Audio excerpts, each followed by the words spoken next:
गच्छेदार जी आप भी तो हाथ हिलाओ।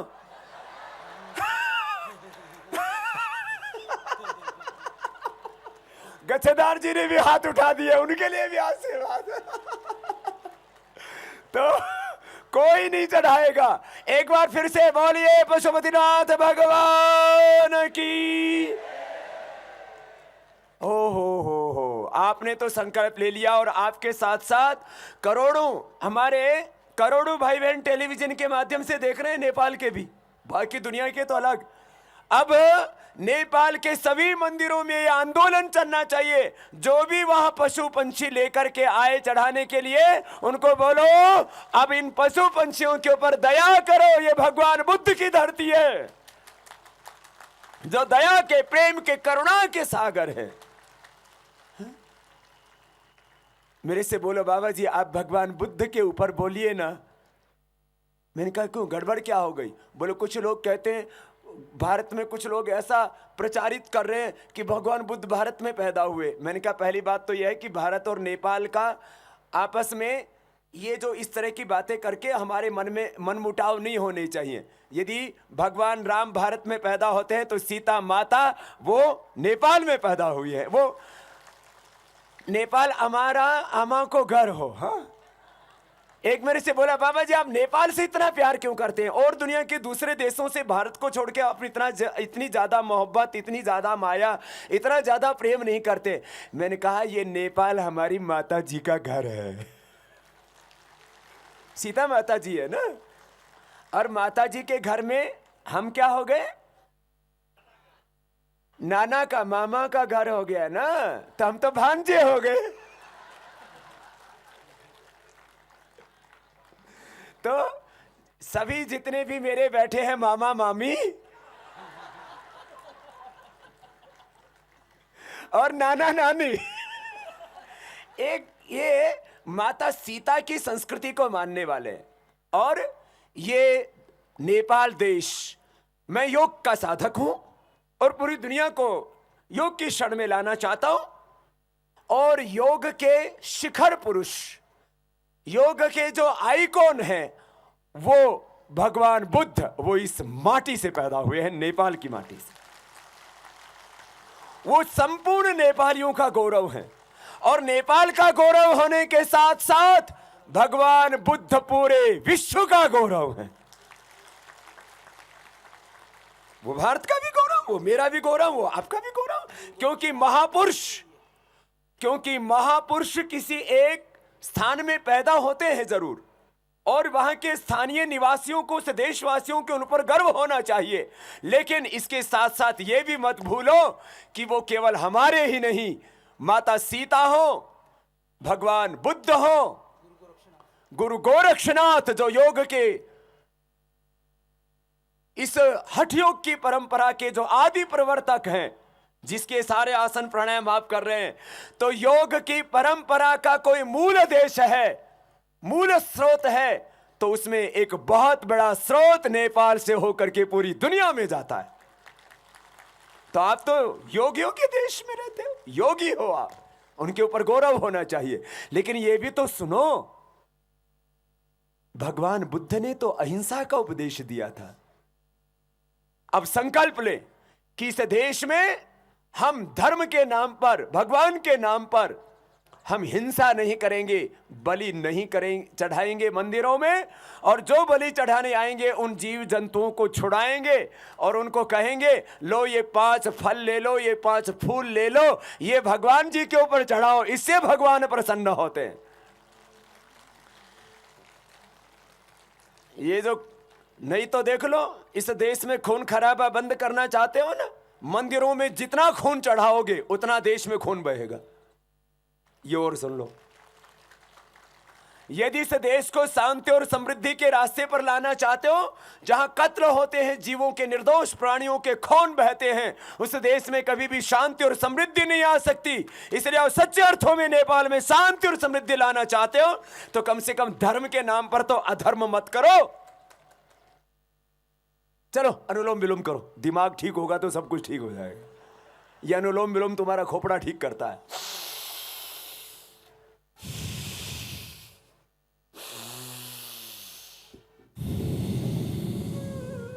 अनुलोम विलोम लगातार करना है 5 मिनट, सबको करना है। कितना बड़ा सौभाग्य मिला है आपको, खुद करना है, औरों को कराना है।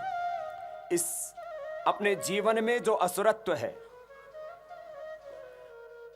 और इस जगत में जो असुरत्व है, पाप, अनाचार, दुराचार, व्यभिचार, अधर्म बढ़ रहा है, उस सबको भी तो मिटाना है।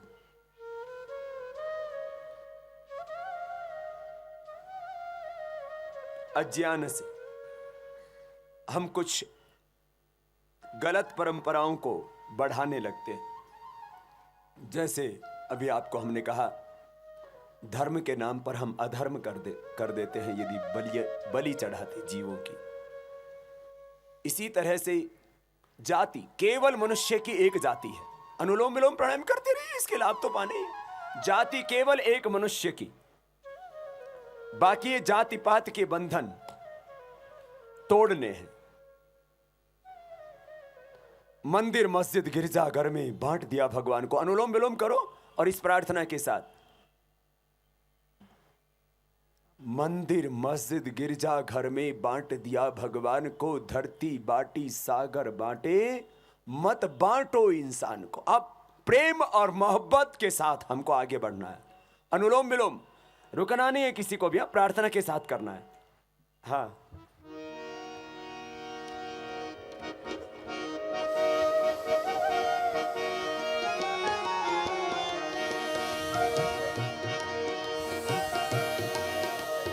मंदिर, मस्जिद, गिरजा घर में बांट दिया भगवान को। मंदिर, मस्जिद, गिरजा घर में बांट दिया भगवान को। धरती बांटे, सागर बांटे, मत बांटो इंसान को, मत बांटो इंसान को। मंदिर, मस्जिद, गिरजा घर में बांट दिया भगवान को। धरती बांटे, सागर बांटे, मत बांटो इंसान को, मत बांटो इंसान को।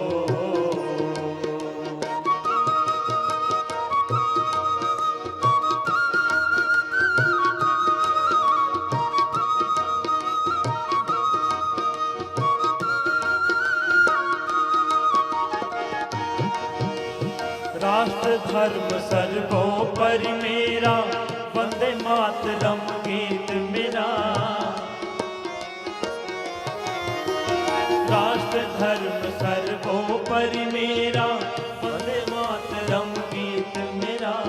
सत्य अहिंसा सदाचार, वात्सल्य करुणा धर्म मेरा। सत्य अहिंसा सदाचार, वात्सल्य करुणा धर्म मेरा। ना कुछ तेरा ना कुछ मेरा, ना कुछ तेरा ना कुछ मेरा।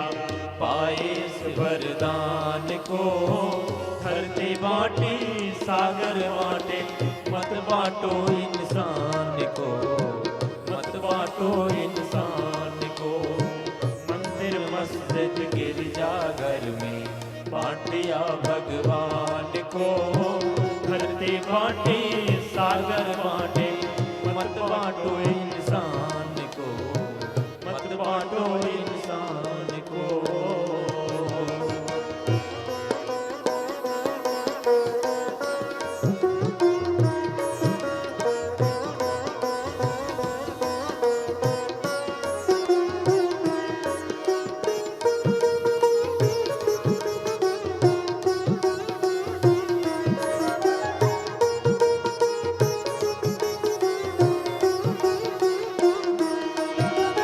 मजहब की दीवारें तोड़ो, हर प्राणी से प्यार करो।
बांटो इंसान को, मत बांटो इंसान को, मत बांटो इंसान को।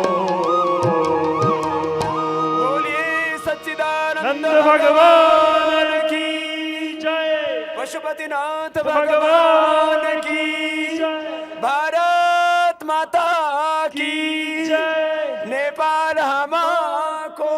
जय। और आज एक मेरे से बोला, बाबा आप जो है नेपाल और भारत की मित्रता की इतनी बातें क्यों करते हो? मैंने कहा हमारा रोटी बेटी का संबंध पुराना है और आज भी है। नेपाल में यदि पशुपतिनाथ में हमारे सुदूर दक्षिण भारत के पुजारी रहते हैं तो काशी विश्वनाथ में नेपाल के पुजारी पूजा करवाते हैं।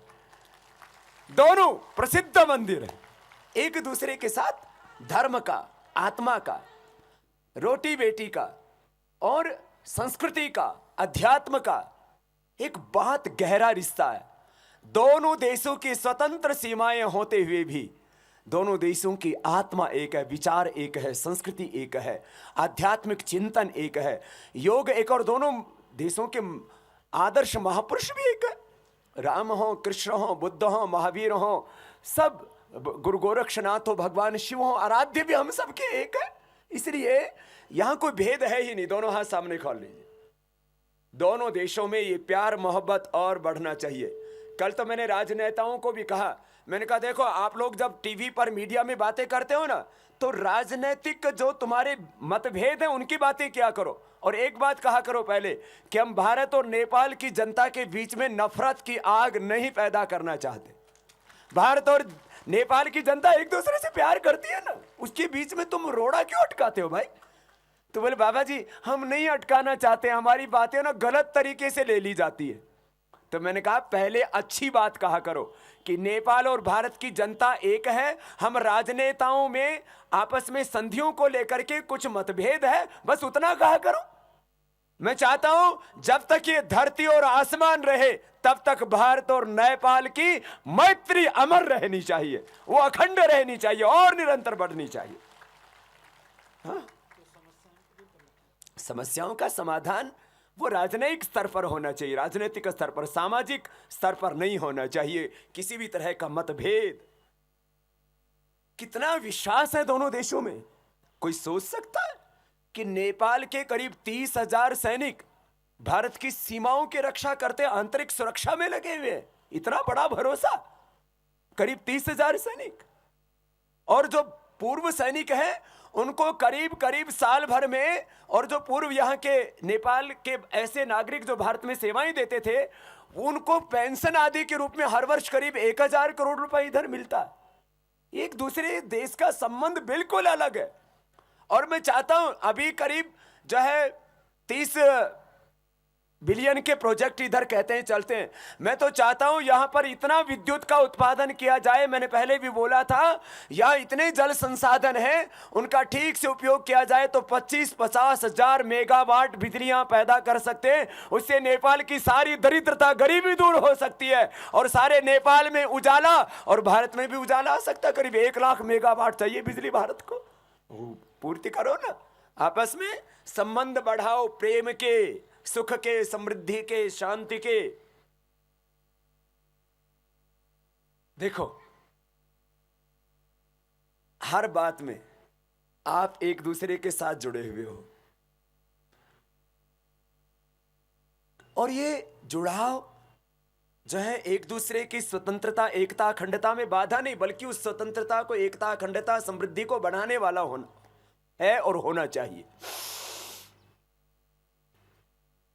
दूसरे देशों से इसकी तुलना हम नहीं कर सकते। हम ये नहीं चाहते कि आप किसी दूसरे देश के साथ वैर रखें। आप चीन के साथ भी, हम तो चाहते हैं सभी देशों का परस्पर मैत्री भाव होना चाहिए, वसुधैव कुटुंबकम। लेकिन जो रिश्ता आपस में भारत और नेपाल का है वो एक अलग तरह का रिश्ता है। मैंने कहा वो मामा भांजे का रिश्ता है, वो तो नहीं हो सकता ना। वो जो है वो एक अलग तरह का, जिसके अंदर संस्कृति, जिसके अंदर हमारा ताना बाना एक अलग अलग ही वो पूरा पूरा का पूरा एक का हमारा सामाजिक, आध्यात्मिक और आर्थिक जो संबंध रहा है पहले से आज तक, उसको हम और प्रगाढ़ बनाएं। दोनों पैरों को सामने खोल लें, थोड़ा रिलैक्स करते, सूक्ष्म व्यायाम कराते हुए।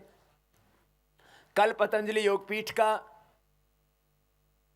मंडीखाटार में एक संस्थान का उद्घाटन हुआ। पतंजलि योगपीठ के 3 संस्थान खुलने हैं, उनका लगातार उद्घाटन होना है।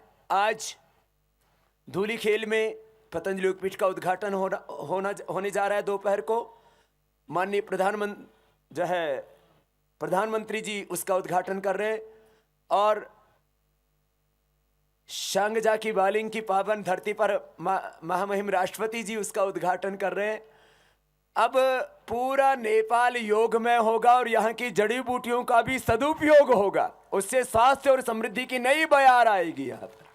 हाँ, देखो भाई बहनों, एक चीज हमने देखी, जब जब हमने पतंजलि योगपीठ के पहले द्वितीय चरण का जो जो उद्घाटन किया योगग्राम का, तब तब भारत में वर्षा होती थी।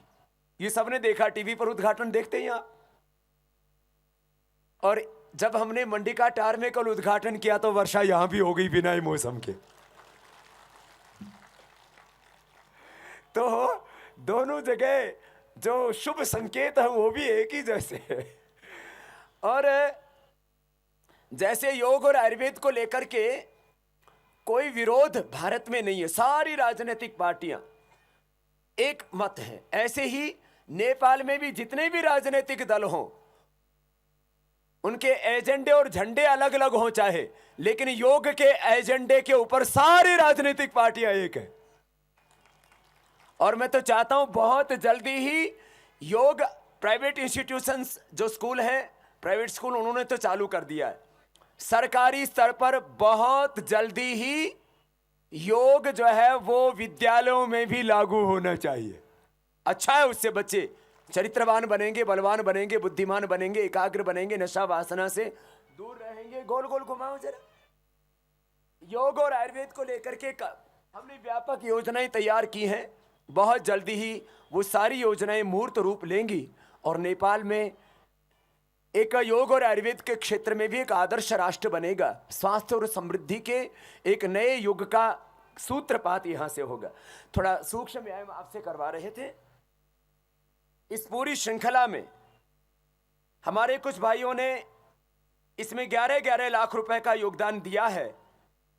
ये मैं दरअसल हमें रुपए बोलने की आदत वो भारत वाली पड़ी हुई है और वो भारत की मुद्रा के हिसाब से उन्होंने ये योगदान दिया है। मैं बाबूकाजी श्रेष्ठ और श्रीमती घेरेंग यांगजेन श्रेष्ठ, छिरिंग यांगजेन श्रेष्ठ और कविता श्रेष्ठ और सुजाता श्रेष्ठ, मैं इनको यहाँ आमंत्रित करता हूँ। इन्होंने 11 लाख रुपए का योगदान पतंजलि योगपीठ के लिए प्रदान किया। इनको बहुत बहुत हमारी शुभकामनाएं। थोड़ा सूक्ष्म व्यायाम करा रहे हैं। मैं आपका भी आह्वान करता हूँ कि इस पतंजलि योगपीठ के इस यज्ञ में आप सबको भी आहुति देनी है। ये आप सबका साझा अनुष्ठान है। और मैं कुछ जो आजीवन सदस्य हैं हमारे, जिन्होंने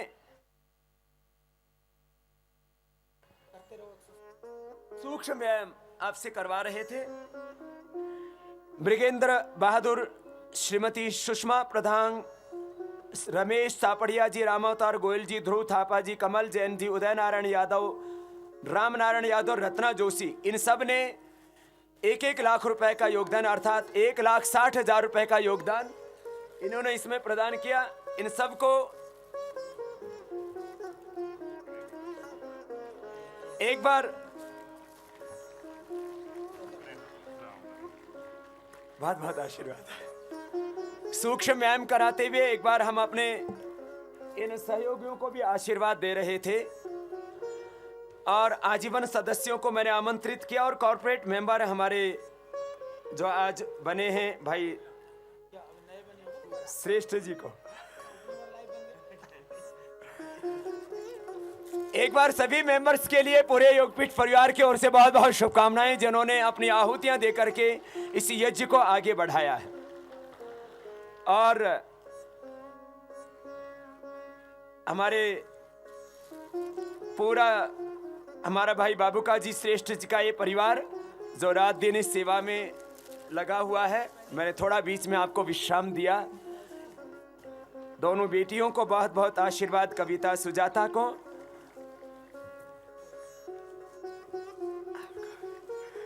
और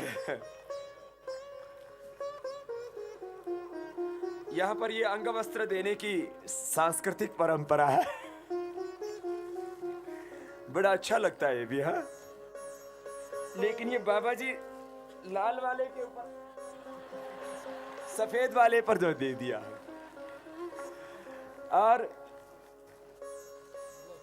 सभी भाई बहनों ने बहुत सहयोग किया है। सबके लिए एक बार हमारी बहुत बहुत बधाइयां। और मैं जो भी समर्थ भाई बहन आह्वान करता हूं इस यज्ञ में सभी अपना योगदान दें।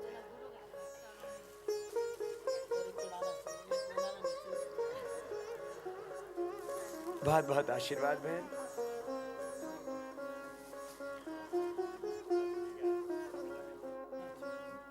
तो ये हमारे लाइफ मेंबर्स की एक बहुत बड़ी श्रृंखला तैयार हुई है, जिन्होंने नेपाली मुद्रा के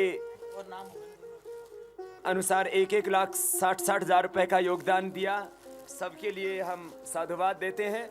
और ये क्योंकि योगपीठ की सेवाओं को बहुत दूर तक लेकर के जाना है, एक एक जिले में इस योग यज्ञ को आगे बढ़ाना है। और सबने इस अनुष्ठान में अपनी आहुतियां प्रदान की। सारे हमारे आजीवन सदस्य भाई मृगेंद्र जी, श्रीमती सुषमा जी, रमेश जी, रामअवतार जी, ध्रुव जी, कमल, उदय जी, रामनारायण जी, रत्ना जोशी, सबको साधुवाद देते हैं। और आपको हम अनुलोम विलोम करवा रहे थे, बीच में थोड़ा विश्राम दिया। कपाल भाती प्राणायाम भी आपको साथ साथ करवा रहे थे।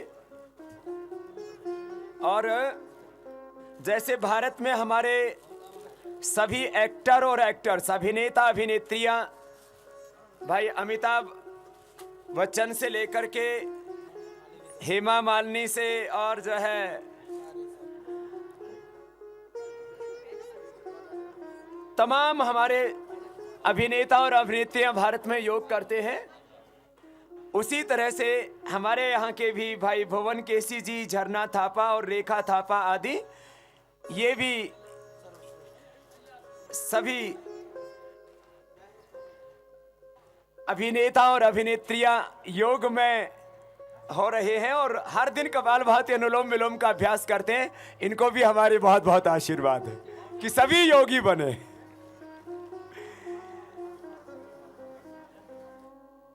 अब फिटनेस के लिए, फिजिकल फिटनेस की बात हो या मेंटल फिटनेस की बात हो, सभी में क्या क्रेज हो गया है। अब लोगों को, अभिनेता और अभिनेत्रियों को कपालभाति और अनुलोम विलोम ने क्रेजी कर दिया है। इसका क्रेजी कर दिया। सब कपालभाति करते उठ के कि हमें सुंदर रूप चाहिए, हमें सुंदर चरित्र चाहिए, तो हमको योग करना है। भाई भुवन जी को, बहन झरना और रेखा को एक बार हमारे सभी साधकों की ओर से भी बहुत बहुत शुभकामनाएं। और भाई सर्वश्रेष्ठ, अच्छा, इनके पिताश्री हमारे जिले के अध्यक्ष हैं योग समिति के भी, बहुत बहुत आशीष भाई। सर्वश्रेष्ठ जी, भुवन जी, झरना और रेखा बहन को आप अभिनय के क्षेत्र में भी खूब आगे बढ़े और अपना और अपने देश का नाम खूब ऊंचा करें। आपको बहुत बहुत प्यार, खूब खूब आशीर्वाद। ये हमारे भंडारी जी हैं, सबको प्रसाद खिलाते हैं। भंडारी जी रस बहुत अच्छी सेवा देते, आशीर्वाद। बहुत बहुत आशीष। तो आपको हम बढ़ा रहे थे प्राणायाम में कि आधा आधा घंटा आपको कराते हैं हम यहाँ शिविर के दौरान। क्या कपालभाति करने से पहले एक बार थोड़ा बटरफ्लाई कर लो, है ना, फिर पूरा और कपालभाति कराएं।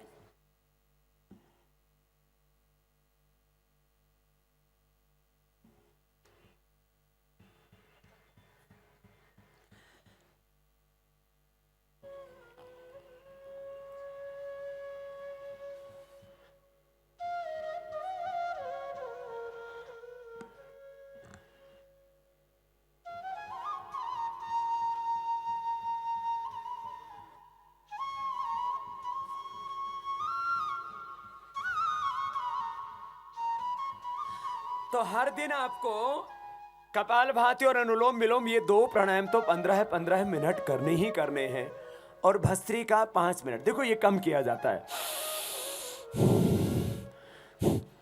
कपालभाति अनुलोम विलोम ज्यादा करना है। एक बार कपालभाति पहले 5 मिनट करेंगे, और इस दौरान योग के द्वारा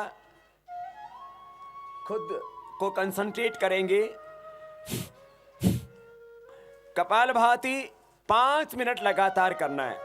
इस बीच में शांता श्रेष्ठ जी जो 2.5 लाख रुपए प्रदान करके इस यज्ञ में संरक्षक सदस्य बन रही हैं, बहन शांता श्रेष्ठ को बहुत बहुत आशीर्वाद है। सबकी आहुतियां इस यज्ञ में, और सब मिलकर के इस अनुष्ठान को आगे बढ़ा रहे हैं। बहन शांता को बहुत बहुत आशीर्वाद, स्नेह, प्रेम। देखो एक बार सभी लयबद्ध होकर के मेरे साथ 5 मिनट तक कपालभाति करेंगे। मैंने आपको कल एक बात कही थी, जहां मन और प्राण दोनों की शक्ति केंद्रित हो जाती है, वहां आपके शरीर में कोई विकार अंदर टिक नहीं पाता है। जैसे आपके स्किन डिसऑर्डर्स है, तो आप कपालभाति अपने स्किन पर अपने मन को कंसंट्रेट करके अपनी चेतना को, अपने चित्त को, अपनी कॉन्शियस को यहां कंसंट्रेट कीजिए। और आप देखना कपालभाति करते करते मैंने देखा जिनके चेहरे बिल्कुल काले पड़ चुके थे, पिगमेंटेशन आ चुका था, और जो है बोटेक्स आदि के इंजेक्शन आदि लगाते थे, किसी तरह के और दूसरे न जाने कैसे कैसे प्रसाधन अपनाते थे, प्राणायाम किया और सारा चेहरा एकदम ठीक हो गया, पिगमेंटेशन गायब हो गया, झुर्रियां खत्म हो गई। अब उनको एंटी रिंकल क्रीम लगाने की जरूरत नहीं पड़ी। प्राणायाम किया और आंखों की रोशनी चली गई थी, आंखों का चश्मा हट गया। कैटरेक अंदर का, कैटरेक माने ग्लूकोमा और सफेद मोतिया, काला मोतिया, दोनों ठीक हो गए। किससे? आंख में अपने मन को केंद्रित करके कपालभाति किया, कान का छिद्र भर गया। ये मैंने एक बात और भी कही थी कि आप बस खाली हर सांस के साथ ओम का ध्यान करते जाए तो अपने आप आपके भीतर परिवर्तन घटित होता है। आपको कुछ सोचने की आवश्यकता नहीं। जो भी भीतर इंबैलेंस हुआ है किसी भी लेवल पर, बायोकेमिकल लेवल पर, हार्मोनल लेवल पर, फिजिकल लेवल पर, मेंटल लेवल पर, वो सारा का सारा इंबैलेंस अपने आप खत्म हो जाएगा। लेकिन कुछ रोग ना बहुत कष्ट देते हैं। जैसे किसी को ब्रेस्ट में गांठ हो जाए, छाती में गांठ हो गई, स्तन में गांठ हो गई, माँ बहन बेटियों को, यूट्रस में फाइब्रोइड्स, ओवरी में सिस्ट, और किसी को पॉलीसिस्टिक ओवरीज है। तो ओवरीज में मन को कंसंट्रेट करके करना, 3 महीने के अंदर पॉलीसिस्टिक ओवरीज ठीक हो जाती है। और जिनको बहुत ही ज्यादा प्रॉब्लम है, 6 महीना ज्यादा से ज्यादा। मैं आपको एक सूत्र दे रहा हूं, जरा गौर से सुनना। 3 घंटे में परिवर्तन प्रारंभ हो जाता है। 3 दिन में परिवर्तन आप मशीनों पर देख सकते हैं। आप अपना ईसीजी करवाइए, अल्ट्रासाउंड करवाइए, खून टेस्ट करवाइए, पीएफटी टेस्ट। आपके फेफड़े कमजोर हैं, पहले आप 3 दिन प्राणायाम कीजिए खाली। हमने किया है 3 दिन भस्त्रिका किया, कपालभाति किया, अनुलोम विलोम किया। 3 दिन के अंदर पीएफटी के रिजल्ट में चेंज आ गया। 7 दिन में तो मैंने देखा करीब 60 to 80% लोगों का पीएफटी टेस्ट नॉर्मल आ गया। पीएफटी टेस्ट बोलते हैं पल्मोनरी फंक्शन टेस्ट, माने फेफड़े में हमारी कितनी स्ट्रेंथ है। तो उसमें क्या करते हैं, उसमें पहले सांस भर लेते हैं और सांस भर के एक नली होती है उसमें फूंक मारते हैं ऐसे मुंह से फूंक मारते हैं, तो उससे लंग कैपेसिटी का पता लगता है। ऐसे एक बार तो क्या हुआ, मैं बेंगलोर गया हुआ था, वहां कुछ विदेशी आए हुए थे, वो योग पर रिसर्च कर रहे थे कि योग करने से लंग की कैपेसिटी कितनी बढ़ती है। तो वो कंप्यूटर लेके घूम रहे थे, अलग अलग लोगों का लंग टेस्ट कर रहे थे। मेरे सामने फूंक लगा दी उसने, बोला आप बाबा जी फूंक मारो। तो जो फूंक मारने इसका कहा, जो उसका पैरामीटर तय कर रखा था वो पैरामीटर ही फेल हो गया। तो माने आपकी लंग की कैपेसिटी इतनी बढ़ जाती है। बोले बाबा जी हमारे कैलकुलेशन में नहीं आ रहा। जैसे कई बार क्या होता है, मशीन की कैपेसिटी होती है 120 किलो वजन मापने की, और कोई सुधीर जैसा मोटा चढ़ जाए उसके ऊपर, तो उसकी तो कैपेसिटी फेल होनी है।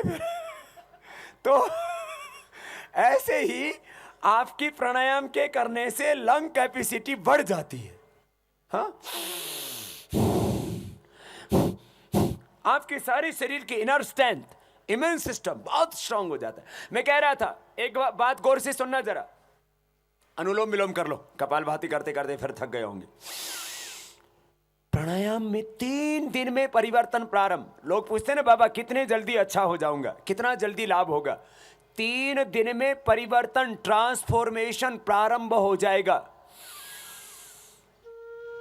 माने हो तो जाता है पहले ही दिन से, 3 दिन में आप उसको देख सकते हैं। हमने 3 घंटे के बाद ही बीपी चेक किया, शुगर चेक किया, कोलेस्ट्रॉल चेक किया। जैसे 2.5-3 घंटे का हमारा सत्र होता है, शिविर में आने से पहले उसका हमने कोलेस्ट्रॉल लिया। अनुलोम विलोम करते रहो, रुकना नहीं।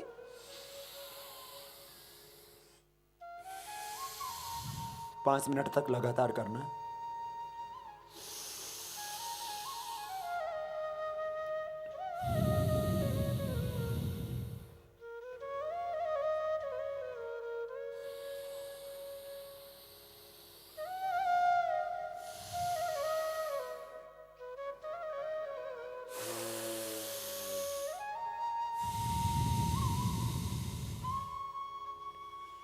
तीन घंटे के अंदर ही वेट कम हो जाता है। 3 घंटे के अंदर कोलेस्ट्रॉल 3 घंटे के अंदर ही कम हो जाता है। बीपी आराम आराम से जब हम कराते हैं, अंत में शवासन करा के, योग निद्रा करा करके हमने बीपी लिया, आपको हैरत होगी, अचरज होगा, करीब 90% और कभी कभी तो 99% लोगों का बीपी नॉर्मल। हम गोली बंद कर देते हैं।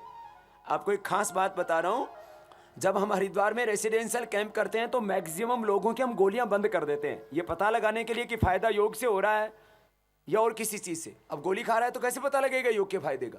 तो हम पहले दिन से बीपी की गोली बंद कर देते हैं, थायराइड की गोली बंद कर देते हैं, और जो इंसुलिन पर पेशेंट डिपेंडेंट नहीं है, उन शुगर के जो पेशेंट टैबलेट खाते हैं उनकी गोलियां भी बंद कर देते हैं, और रोज बीपी चेक करते हैं, रोज शुगर चेक करते हैं, रोज वेट चेक करते हैं। और आपको एक खास बात ये बताना चाहता हूं, हमने ये देखा कि 3 घंटे में तो परिवर्तन, ट्रांसफॉर्मेशन प्रारंभ होता ही है, रूपांतरण। 3 दिन में, 7 दिन में जब हम उनका चेक करते रहते हैं तो ये पाते हैं 7 दिन के अंदर हीमोग्लोबिन बढ़ने लग जाता है। 7 दिन के अंदर ही हीमोग्लोबिन बढ़ जाता है। थायराइड की गोलियां छूटने के बावजूद T3, T4, TSH नॉर्मल आ जाता है। ECG रिपोर्ट नॉर्मल आती है, PFT रिपोर्ट नॉर्मल आती है, जो पहले गड़बड़ थी। इतना ही नहीं, वेट तो हमने देखा 7 दिनों में हमने औसत वेट 3 से 4 किलो, और जो खास मोटे थे और जिन्होंने खाने पीने पर थोड़ा परहेज किया तो 7 दिनों में हमने लोगों के 10-11 किलो वेट कम किए, केवल 7 दिनों। तो ओबेसिटी की बात हो, डायबिटीज की बात हो, कोलेस्ट्रॉल की बात हो, और हीमोग्लोबिन की बात हो, सब चीजों में 7 दिन के अंदर परिवर्तन। तो यह हमने सब मेडिकल चेकअप करके ये बताया किससे ये परिवर्तन होता है, और आप खुद उसका प्रयोग करके देख सकते हैं। आपको भी मैंने कहा था अपना बीपी शुगर चेक करना। आपने अनुलोम विलोम किया, थोड़ा सा एक बार दोनों हाथ कंधों पर रख लीजिए, रिलैक्स हो जाइए। आपने भी अभी वजन चेक करवाया होगा, जिनका वजन भारी है। सबको तो जरूरत नहीं है पतला होने की, एक पतला होने का एक पागलपन भी हमारे सिर पर सवार हो जाता है, वो भी ठीक नहीं है। देखो भाई बहनों, हमारे शरीर का सब चीजें लिमिट में होनी चाहिए। लिमिट से ज्यादा वजन बढ़े या लिमिट से ज्यादा घटे, वो दोनों ही खतरनाक है। कुछ इतने दुबले पतले हो जाते हैं, खाते पीते नहीं, चक्कर आते रहते हैं, वो भी ठीक नहीं है। हाँ, खाएंगे ही नहीं, चक्कर आते रहते हैं, हीमोग्लोबिन डाउन हो जाता है, काम नहीं किया जाता है। क्या? मुझे स्लिम रहना है, मुझे स्मार्ट रहना है। अरे स्लिम स्मार्ट खाली पतले रहने से नहीं होते। अभी चेहरा एकदम फीका पड़ गया, हीमोग्लोबिन घट गया, शरीर एकदम जो है कमजोर हो गया। प्राणायाम करो, इससे हीमोग्लोबिन बढ़ेगा और वेट घटेगा और शरीर एकदम स्ट्रांग रहेगा। मैंने कहा ना, जो प्राणायाम करने वाले उनका हीमोग्लोबिन 14 से 16 के बीच रहता है। इतना जबरदस्त लाभ होता है इससे, अद्भुत अद्भुत। हाँ? दोनों हाथों पर उठा लीजिए। अभी आपसे 1-2 मिनट बात करेंगे, फिर आगे प्राणायाम की प्रक्रिया को बढ़ाएंगे। ये कपालभाति, अनुलोम विलोम हम बहुत ज़्यादा कराते हैं। आज भ्रामरी उद्गीत भी अंत में कराएंगे, जो बहुत ज़रूरी है स्ट्रेस के लिए, तनाव के लिए।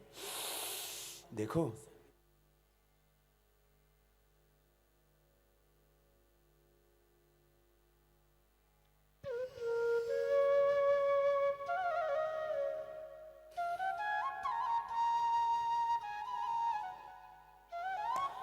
दोनों हाथ घुटनों पर, जरा रिलैक्स हो जाएंगे, कंधों को घुमाएंगे। ठंड तो नहीं लग रही ना? अब तो धूप आ गई अच्छी। हाँ, मैदान थोड़ा गीला था ना, आज और सूख जाएगा। हाँ, पहले तो शुरू में लग रही होगी थोड़ी धूप, ठंड, नीचे से सब गीले हो रखे। गीले नीचे से जो है वो किसी ने सुसु नहीं किया है। धरती के ऊपर ही भगवान ने अमृत बरसा दिया है। तो लेकिन ये तो इस बार तो वर्षा कल हुई थी, मैं देख रहा था। पिछली बार तो छतरी लगा के योग कर रहे थे। हाँ, भगवान आपकी परीक्षा भी हर बार लेते और हर बार आप उत्तीर्ण होते हैं। और पिछली बार हमने बोला था अपने पास संभाल के रखना, अगले बार वाले शिविर में अनुमति मिलेगी। अब मैं आपसे कह रहा हूं, अपने पास संभाल के रखना। जब भी हम काठमांडू में प्रोग्राम मिलेंगे, आपको दोबारा पास लेने की जरूरत ही नहीं पड़ेगी। आओ सब जो है। अब यहां आगे भी, अब आगे काठमांडू में शिविर तो होंगे, लेकिन इसके साथ साथ अभी तो जनकपुर बाकी है, विराटनगर बाकी है। मैं चाहूंगा कि अगली बार जब मैं नेपाल आऊं तो काठमांडू के अलावा जनकपुर और विराटनगर और दूसरे पोखरा, बहुत दूसरे स्थान बाकी रहे, वहां भी योग शिविर हम लगाएं।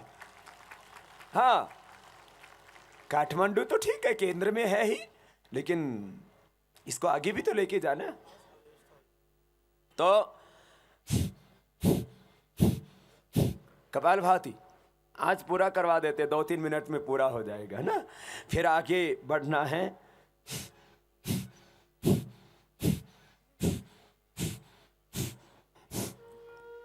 अच्छा, एक बार कपालभाति करते करते मैं आपसे कुछ पूछ रहा हूं। इन पिछले 3 दिनों में कितने भाई बहनों ने, 4 दिनों में कितने भाई बहनों ने अपना वजन चेक करवाया घर पे? जिन्होंने वजन चेक किया वो हाथ उठाना जरा। वजन चेक कर रहे हैं, बोले बाबा जी बोलते हैं वजन घटता है, बोले टेस्ट करते हैं। तो कितने भाइयों का कितना किलो वजन कम हुआ, उतनी उंगली खड़ी करना। 1 किलो, 2 किलो, 3 किलो, कितना? 1 2 3 2 3 4। एक ने तो 2 हाथ की उंगलियां खड़ी कर रखी है। क्या गड़बड़ हो रही है भाई तेरे? 5 किलो कम हो गया। 6 तो समझ में नहीं आ रहा, लेकिन 2 3 किलो तो। एक बार बैठ जाओ सभी। देखो, आज शिविर का कौन सा दिन है?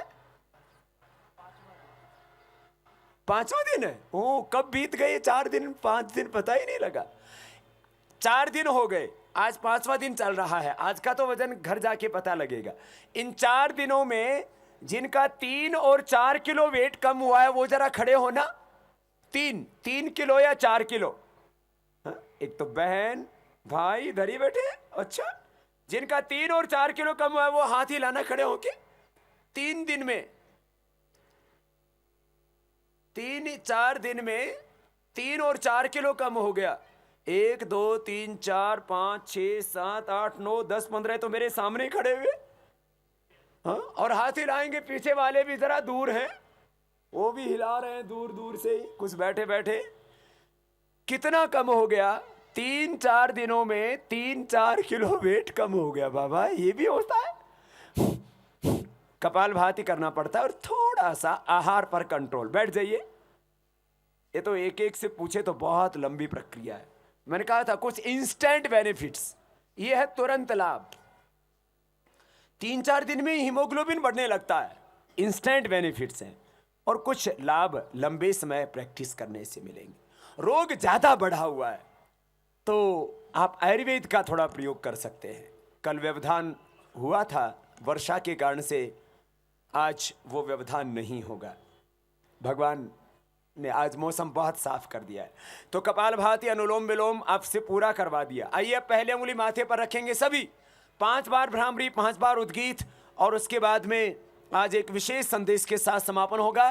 पहले उंगली माथे पर रखें, सबको करना है, सब बैठ जाएं। शेष 3 उंगली आंखों पर, यह बहुत जरूरी है स्ट्रेस के लिए, तनाव के लिए। मुख बंद, ओंकार का नाद नासिका से।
दोनों हाथ ध्यान मुद्रा में।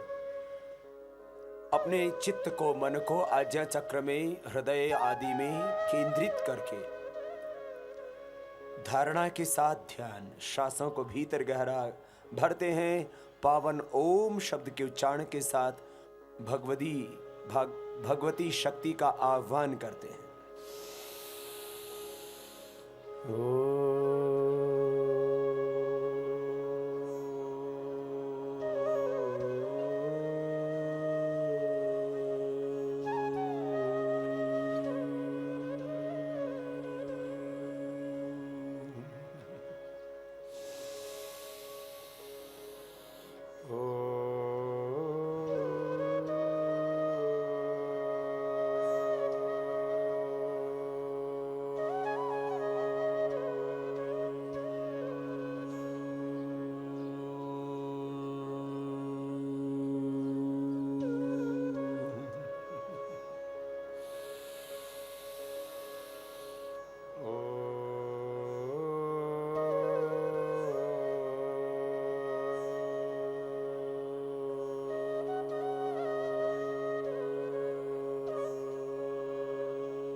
मौन हो जाएंगे थोड़ी देर।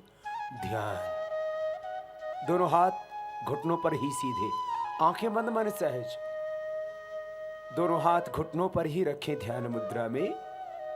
थोड़ी देर शांत होकर के, आंखें बंद रख करके श्वासों पर मन को टिकाएं और प्राणों के संस्पर्श को भीतर तक गहरा महसूस कीजिए।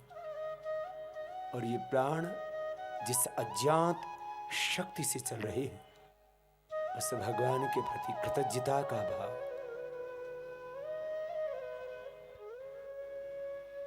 हे नाथ, हे नारायण, मैं तुझे भूलूं नहीं, हर पल तेरे अंग संग रहे।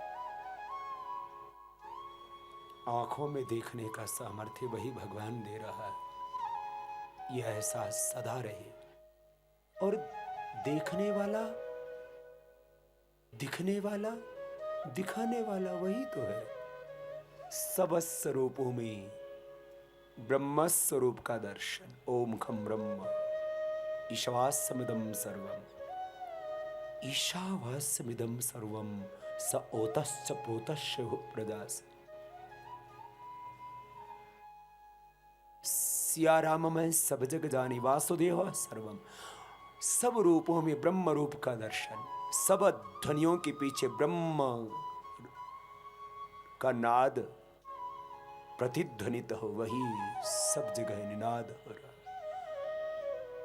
सब संबंधों के पीछे ब्रह्म संबंध की अनुभूति। सब सुख के, सब सुंदरता के, ऐश्वर्य के, रूप के मूल में, सब रसों के मूल में, सब सुखों के मूल में भगवान ही है। इस जीवन और जगत का मूल आधार वही। तो हर पल ये कृतज्ञता कि जीवन और जगत एक अदृश्य सत्ता से चल रहा है, वही सबका आधार, वही मेरे प्राणों का, इस पिंड का, ब्रह्मांड का आधार। प्रभु, एक क्षण के लिए भी तुझे भूलो नहीं, हर पल तेरे अंग संग। दोनों हाथों को ऊपर उठाना, स्मरण करना, दोनों हाथ आंखों पर रखना। तो भगवान की भक्ति, आराधना, उपासना का अर्थ है 24 घंटे सब स्वरूपों में ब्रह्म स्वरूप का, सब संबंधों में ब्रह्म संबंध का अनुभव। और जो मैं जी रहा हूं, ये जीवन भगवान का दिया हुआ ऐसा भाव, ये ध्यान करवाए।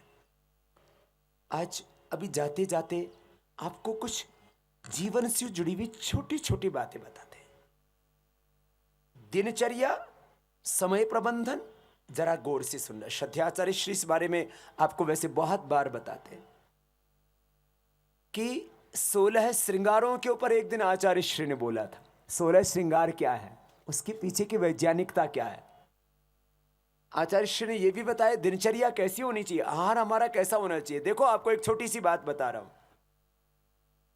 यदि आपको स्किन डिसऑर्डर है और आप नमक और मीठा खाते हैं, तो आपकी स्किन डिजीज कभी अच्छी नहीं होगी। यदि आपको स्किन डिसऑर्डर्स है, तो आपको नमक और मीठा कम करना पड़ेगा या बंद करना पड़ेगा। और बैंगन नहीं खाना पड़ेगा, अरबी नहीं खानी पड़ेगी। ऐसे मोटापा है तो आलू और मीठा, और मोटापा है तो केला, आलू, मीठा, केला। और नमक भी, नमक क्या है, वाटर जो है रिटेंशन करता है। तो जितना आप नमक कम खाएंगे उतना ही पानी शरीर से ज़्यादा निकलेगा, शरीर की क्लीनिंग होगी। तो नमक और मीठा, केला, आलू और जितना भी तली हुई चीज़ें उनको बंद कर दीजिए यदि मोटापा है तो। सुबह आधा से 1 लीटर पानी पीजिए। और दिन भर कितना पानी पीना है, करीब 3 लीटर। खाने के कितनी देर बाद में पानी पीना है, 1 घंटे बाद। और रात को दही नहीं खाना है, छोटी सी बात है। दूध के साथ में नमक, क्या होगा इससे, दूध के साथ नमक खाओगे तो स्किन डिसऑर्डर्स हो सकते हैं। कोई भी नमक वाली चीज याद रखना। आजकल आप देख रहे हो लिकोडर्मा बहुत बढ़ रहा है। और सुनो, यदि तुमने ध्यान नहीं दिया तो कल को आपको भी हो सकता है, एक दिन के अंदर भी रिएक्शन हो सकता है। कि हो, एक भाई मिला मुझसे, एक काफी बड़े आर्किटेक्ट अहमदाबाद के, मेरे से मिले, बोले बाबा जी पहले दिन मैंने समोसा और दूध खाया, सुबह मेरे होंठ सफेद हो गए। तो आपको भी सफेद दाग हो सकता है यदि आप दूध और नमक वाली वस्तुएं साथ में खाते हैं। यहां तो जो है ये दूध के साथ नमक खाने वाली बहुत परंपरा है, इसलिए इसको अब खत्म कीजिए। पहले तो सारी चीजें शुद्ध थी, हवा शुद्ध थी, पानी शुद्ध था, खान पान शुद्ध था, अब गड़बड़ हो गया है, अभी ठीक करो। ये थोड़ा खान पान के बारे में और ध्यान देना। जैसे किसी को मैंने बोला था ना एसिडिटी है तो क्या बंद करना पड़ेगा, एसिडिटी है तो नारियल मत खाना, एसिडिटी है तो केला मत खाना, एसिडिटी है तो मिर्चा मसाला मत खाना, अंकुरित अन्न खाओ, सलाद खाओ, दलिया खाओ, ऐसे से एसिडिटी कम होगी। ऐसे छोटी छोटी बातों पर थोड़ा गौर करना, थोड़ा ध्यान देना। एक दो बातें और, कब्ज कभी नहीं रहना चाहिए। कब्ज के लिए क्या करें? कब्ज के लिए कपालभाति, पपीता खाओ, सेव खाओ, पपीता, सेव, गाजर, खीरा, टमाटर, सलाद, ये सब, और अमरूद। अमरूद को क्या बोलते हैं यार? अंबा, अंबा तो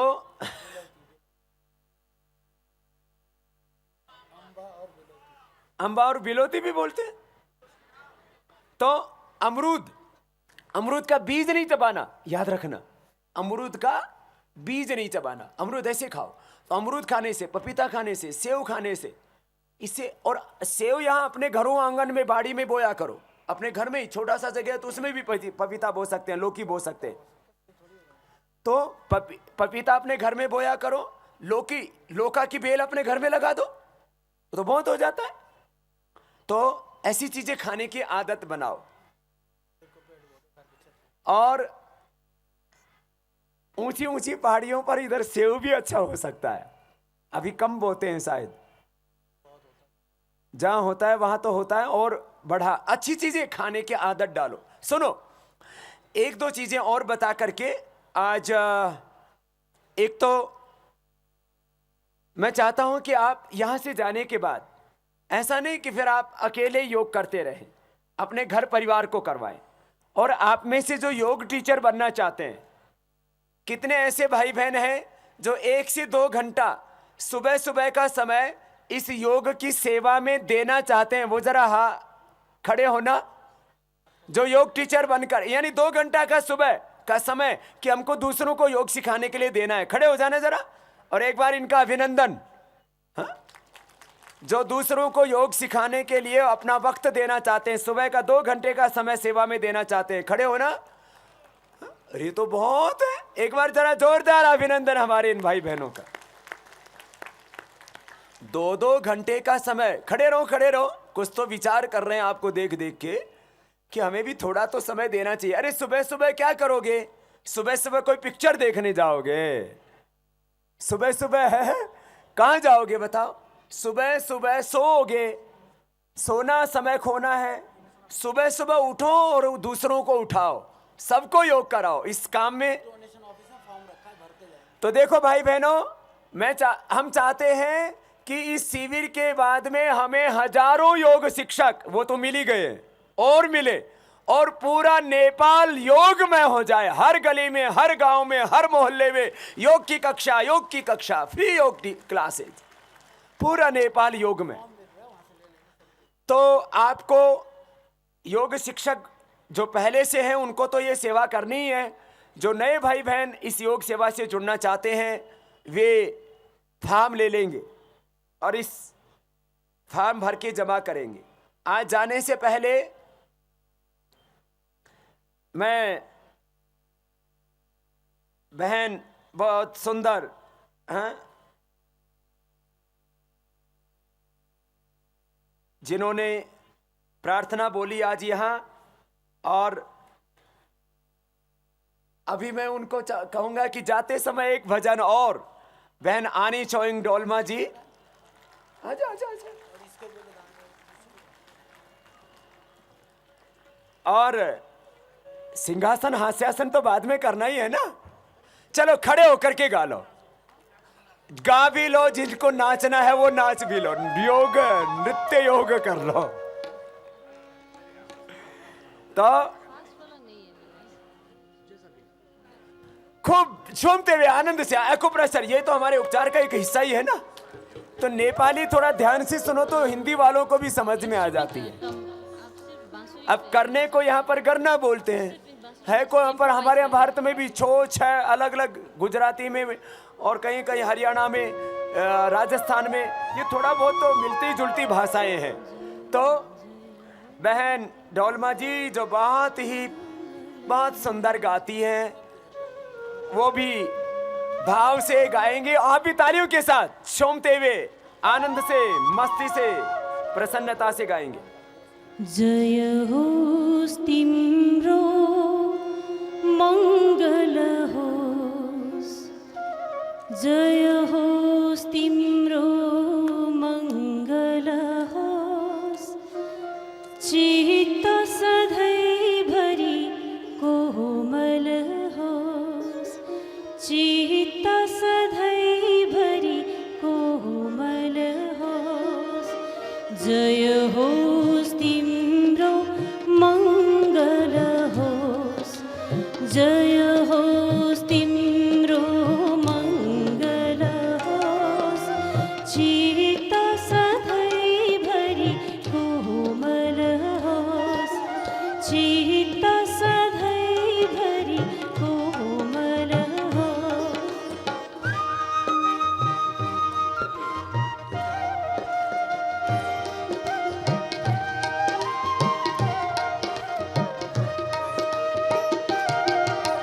जाडो होस् या गर्मी होस्, पानी परोस् या आँधी चलोस्, जाडो होस् या गर्मी होस्, पानी परोस् या आँधी चलोस्, त्यो बेला पनि मुखबाट अमृत वाणी बरसन होस्, जय हो सबको मंगल होस्, जय हो सबको मंगल होस्, चित्त सधैँभरि कोमल होस्, चित्त सधैँभरि कोमल होस्।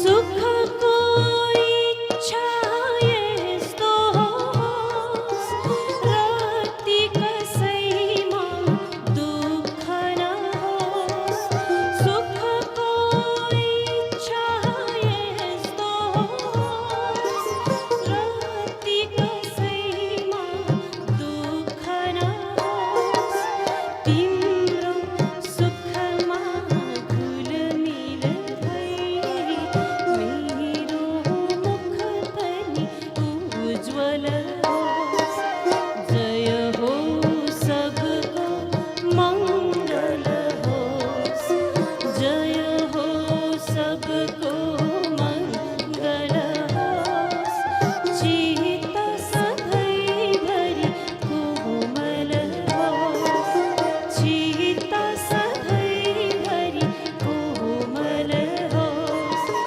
जय हो सबको मंगल होस्, जय हो सबको मंगल होस्, चित्त सधैँभरि कोमल होस्, चित्त सधैँभरि कोमल होस्।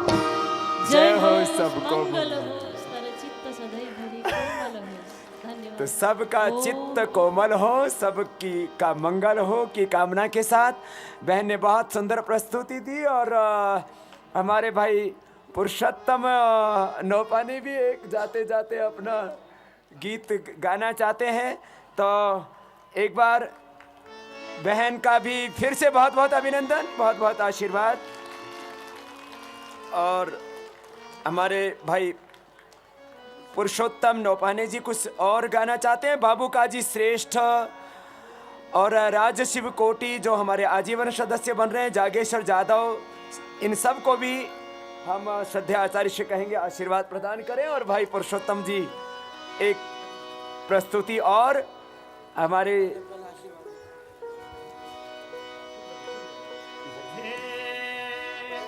छर छिमेक समाजै जुटेर योगा गरौँ सबेरै उठेर, नराम्रो सोचाइमा डुल्न हुँदैन। स्वस्थ जीवन बाँच्नलाई सधैँ योगा गरौँ है, रामदेव र बालकृष्णलाई भुल्न हुँदैन। समाजै जुटेर योगा गरौँ सबेरै उठेर, नराम्रो सोचाइमा भुल्न हुँदैन। स्वस्थ जीवन बाँच्नलाई सधैँ योगा गरौँ है, रामदेव र बालकृष्णलाई भुल्न हुँदैन। स्वस्थ जीवन बाँच्नलाई सधैँ योगा गरौँ है, रामदेव र बालकृष्णलाई भुल्न हुँदैन।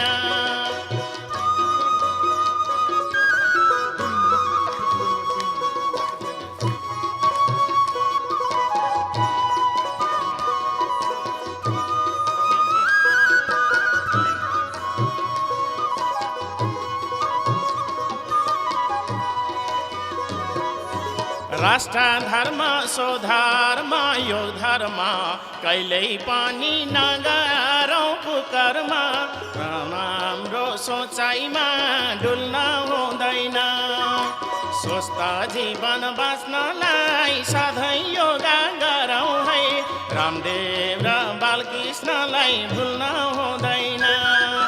राष्ट्र धर्म स्वधर्म यो धर्म कहिल्यै पनि नगरौँ कुकर्म, नराम्रो सोचाइमा डुल्न हुँदैन। स्वस्थ जीवन बाँच्नलाई सधैँ योगा गरौँ है, रामदेव र बालकृष्णलाई भुल्न हुँदैन। स्वस्थ जीवन बाँच्नलाई सधैँ योगा गरौँ है, रामदेव र बालकृष्ण महाराज भुल्न हुँदैन।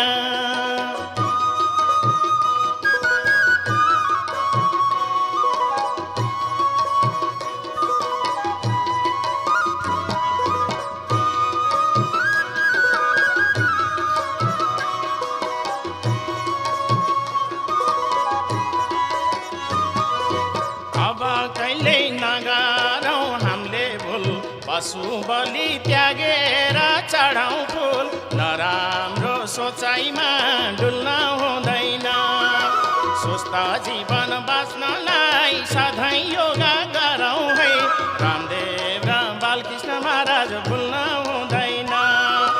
नगरौँ हामीले भुल, पशु बलि छोडेर चढाउँ फुल, नराम्रो सोचाइमा डुल्न हुँदैन। स्वस्थ जीवन बाँच्नलाई सधैँ योगा गरौँ है, रामदेव र बालकृष्ण महाराज भुल्न हुँदैन। स्वस्थ जीवन बाँच्नलाई सधैँ योगा गरौँ है, रामदेव र बालकृष्ण महाराज भुल्न हुँदैन। स्वस्थ जीवन बाँच्नलाई सधैँ योगा गरौँ है, रामदेव र बालकृष्ण महाराज भुल्न हुँदैन। स्वस्थ जीवन बाँच्नलाई सधैँ योगा गरौँ है, रामदेव र बालकृष्ण महाराज भुल्न हुँदैन। रामदेव र बालकृष्ण महाराज भुल्न हुँदैन। रामदेव र बालकृष्ण महाराज भुल्न हुँदैन।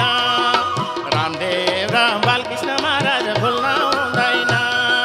रामदेव र बालकृष्ण महाराज भुल्न हुँदैन। रामदेव र बालकृष्ण महाराज भुल्न हुँदैन। रामदेव र बालकृष्ण महाराज भुल्न हुँदैन। रामदेव बालकृष्ण महाराज भुल्न हुँदैन रामदेव र बालकृष्ण महाराज भुल्न हुँदैन बोलिए पशुपतिनाथ भगवान की जय भगवान बुद्ध की जय मर्यादा पुरुषोत्तम श्यामचंद्र की जय जानकी माता की जय। आज भाई हमारे पुरुषोत्तम ने तो अभी बना दिया। हाँ, अब कैले नगरों हामले भूल पशु बलि त्याग रे चढ़ाउनु फूल पशु बलि त्यागेर ले चढ़ाउनु फूल। तो अब मुझे लगता है नेपाल में एक नई क्रांति सी आ गई है। हमारे जैसे मैंने कह रहा था भारत में ना हमारे अभिनेता और अभिनेत्रियों में योग को लेकर इतना क्रेज है कि शिल्पा शेट्टी जी ने तो योग की कैसेट ही बना डाली। और सभी चाहे हमारे धर्म जी हों, हेमा जी हों, अमित जी हों, अमिताभ बच्चन जी, सब 99% भारत के अभिनेता अभिनेत्रियां सुबह उठ के योग करते हैं और वो असर यहाँ नेपाल में भी है। तो हमारी बहनें, थापा बहनें और हमारे भाई भुवन जी, सर्वश्रेष्ठ जी, ये भी कुछ कहना चाहते हैं, आप भी बोलो जरा। सबसे पहले तो मैं रामदेव बाबा जी और आचार्य जी को हार्दिक हृदय से हम सब नेपाली आर्टिस्ट के तरफ से, सभी नेपाली के तरफ से शुभकामना देना चाहते हैं और थैंक यू वेरी मच कह बोलना चाहता हूँ कि आपने यहाँ आके हामी सबैलाई ना हिंदी में बोल, मैले यस कारणले दोनों में बोलने दो। यस कारणले मैले हिन्दीमा बोलेँ क्योंकि रामदेवजीले पनि बुझ्नुहोस् भनेर भनेको लागि हो। खास गरिकन रामदेवजी यहाँ आएर जोस् हामी सबै नेपाली दाजुभाइ दिदीबहिनीहरूलाई एउटा शान्तिको मार्गमा जानुलाई, एउटा स्वस्थ जीवन दिनको लागि यहाँ आएर यदि दुःख गरेर यहाँ आइदिनु भएकोमा हामी कलाकारको तर्फबाट म हृदयबाट धन्यवाद दिन चाहन्छु। र त्यसै गरी आचार्यजीले 2-4वटा चिज हाम्रो देशको शान्तिको लागि राजनीतिक नेताहरूलाई भन्नुभएको कुराहरूलाई पनि म धन्यवाद दिन चाहन्छु। र त्यसकारणले यसै गरी शुभकामना सन्देश दिनलाई हाम्रो नायिका रेखाजी र झरनाजी पनि यहाँ हुनुहुन्छ र आचार्य रामदेवजीलाई हामी हृदयबाट शुभकामना र हाम्रो नेपालमा उहाँलाई स्वागत गर्न चाहन्छौँ।